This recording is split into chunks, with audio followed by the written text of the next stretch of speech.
ہم کریں گے ہر مظلوم کی حمایت۔ السلام علیکم، میں ہوں حرین فاطمہ اور آپ دیکھ رہے ہیں حمایتی نیوز HD چینل۔ نظر ڈالتے ہیں آج کی اہم خبروں پر۔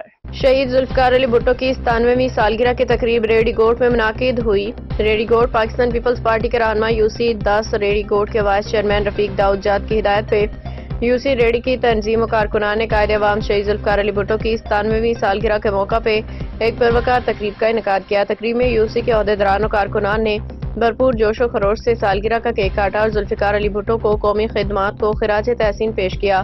تقریب میں شرکت کرنے والے اہم رہنماؤں عہدیداران میں UC صدر عابد خاص خیلی، جنرل سیکریٹری غلام مصطفیٰ جات، نائب صدر گل محمد النٹ، کونسلر صالح محمد جات، سابقہ کونسلر سکندر جات، غلام حسین شاہ، سلیم شاہ، سلطان شاہ، نادر شاہ، دلبر شاہ، جاوید شاہ، وسیم جات، عبداللہ وڈیرو، ہاشم جات، عبدالرحمان جات، علی حسین جات، امیر جات، حاجی عبدالرحمان جات، امیر ملا، عظیم موسانی، یونس شیخ، بابو شیخ، بھٹو کاسمانی، رشید کاسمانی، جان محمد کاسمانی، عثمان بروچ، عباس جات اور دیگر کارکنان شامل تھے۔ تقریب کے اختتام پہ پارٹی رہنماؤں نے عزم کیا کہ وہ قائد عوام کے مشن کو آگے بڑھاتے رہیں گے اور عوام کی خدمت کو اپنی ترجیح بنائیں گے۔ حاکم علی دال کی رپورٹ۔